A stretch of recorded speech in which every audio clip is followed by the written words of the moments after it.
Assalamualaikum warahmatullahi wabarakatuh. Alhamdulillahilladzi khalaqal insana fi ahsani taqwim. Asyhadu an la ilaha illallah wa asyhadu anna Muhammadar Rasulullah. Hasbunallahu wa ni'mal wakil, ni'mal maula wa ni'mal nasir. Wala haula wala quwwata illa billah. Pemirsa yang insyaallah dirindukan Allah Subhanahu wa ta'ala, yang dicintai oleh Allah Subhanahu wa ta'ala, serta yang kami hormati.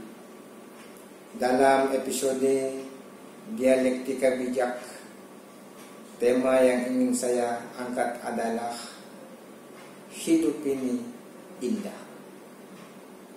Seorang filosof menyebut bahwa the life is art. Hidup ini seni, hidup ini adalah indah. Indah di dalam tradisi filsafat estetika, yang berarti estetik, artinya indah, adalah memiliki beberapa definisi.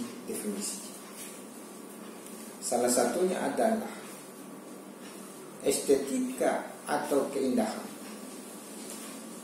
adalah sesuatu yang dilihat, sesuatu yang dialami, dan sesuatu yang dirasakan, selalu dalam keadaan indah, nyaman, senang, bahagia.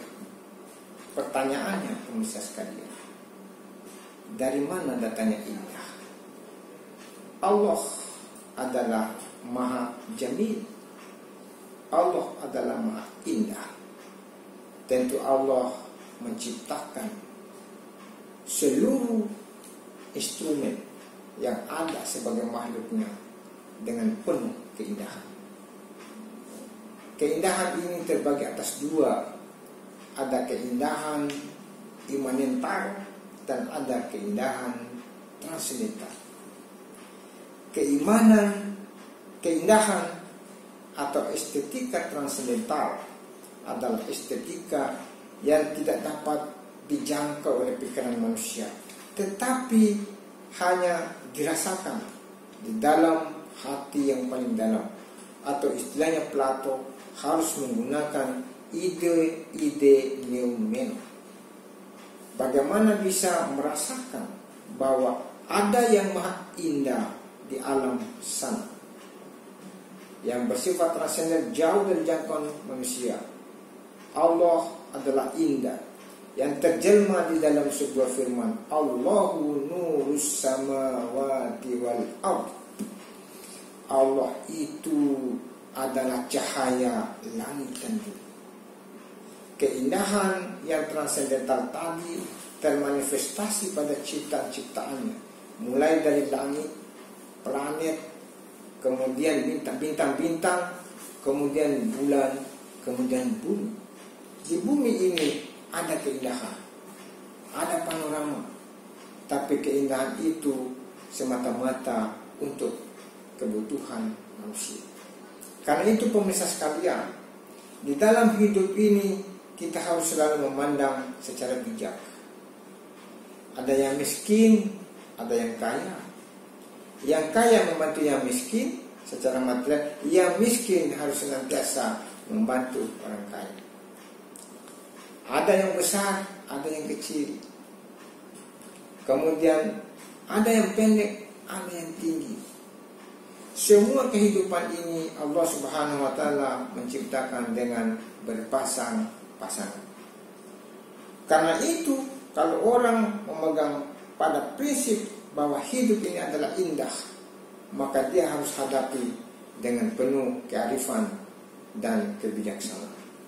Pemirsa sekalian, karena itu bagaimana kita harus bijak terhadap diri kita. Wa fi anfusikum afala tubsirun. Di dalam dirimu apa kamu tidak memperhatikan?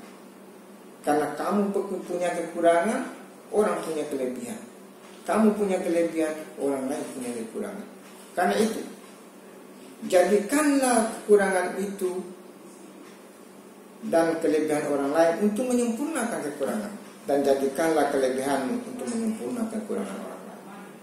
Karena itu, seorang filosof namanya Mahatma Gandhi mengatakan bahwa apa untungnya kalau saya selalu mencari kekurangan Anda, dan apa ruginya kalau saya tidak mencari kekurangan Anda.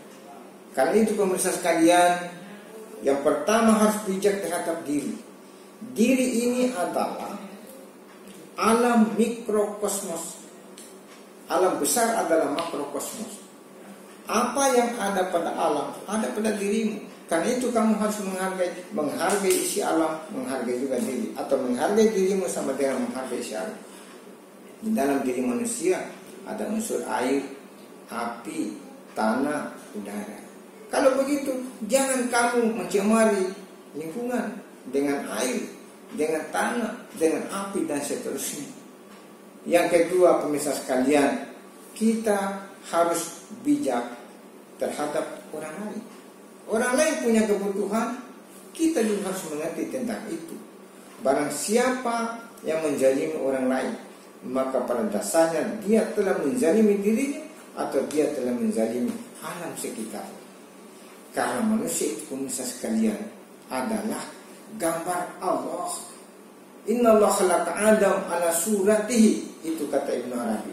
Sesungguhnya Allah menciptakan Nabi Adam berdasarkan gambar wajah Allah. Karena manusia itu mulia. Laqad khalaqnal insana fi ahsani taqwim. Jangan kamu menzalimi manusia, karena manusia itu adalah mulia. Pemirsa sekalian, oleh karena itu, bagaimana bijak terhadap orang lain? Semua apa yang ada pada orang lain, jangan pandang dia sebagai personal manusia, tetapi pandang dia adalah pengejawantahan Tuhan. Dia adalah khalifah, dia adalah alam kecil atau alam mikrokosmos. Yang ketiga, kita harus bijak terhadap lingkungan. Semua makhluk hidup, tumbuh-tumbuhan, hewan, planet-planet, binatang-binatang atau angkasa, itu semua adalah bagian dari kita. Karena itu tidak boleh ada yang merusak satu dengan yang lain. Betul, dalam ajaran Islam, jangan kamu merusak lingkungan. Kalau kamu merusak lingkungan, berarti kamu telah melakukan pelanggaran atau merusak ciptaan Tuhan. Yang terakhir, pemirsa sekalian, adalah kita harus bijak terhadap diri dengan pencipta. Itu namanya relasi diri dengan Allah, relasi diri dengan diri, relasi diri dengan sesama, dan relasi diri dengan lingkungan. Bagaimana kita bijak terhadap pencipta? Allah adalah Maha Pencipta. Kita harus menyembah. Menyembah Allah ada dua. Menyembah secara khusus, yaitu melaksanakan perintahnya, sebagaimana yang tertuang di dalam rukun iman dan rukun Islam. Sedangkan menyembah Allah secara tidak langsung adalah kita mengikuti aturan dalam hidup ini. Ada pagi kita harus bangun, ada malam kita harus tidur, ada siang kita harus bekerja. Kemudian ada hal-hal yang sesuai dengan naluri kita harus lakukan. Ada hal yang bertentangan dengan naluri kita, jangan dilakukan. Karena barang siapa yang melakukan pelanggaran terhadap sunatullah, maka pada dasarnya dia sudah ateis praktis.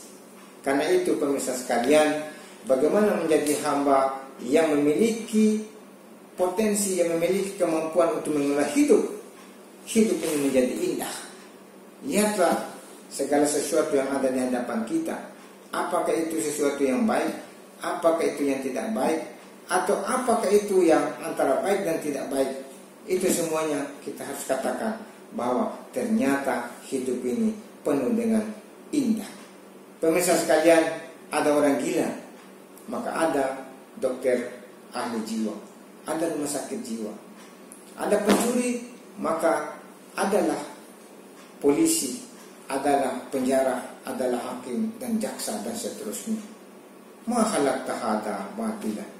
Tidak ada sia-sia apa yang diciptakan oleh Tuhan, melainkan kita harus mengelola, dan cara kita mengelola ini dengan penuh bijak, penuh arif, supaya hasilnya itu menjadi sebuah keindahan yang senantiasa akan menghiasi kehidupan. Hidup memang penuh dengan keindahan. Terima kasih. Wassalamualaikum warahmatullahi wabarakatuh.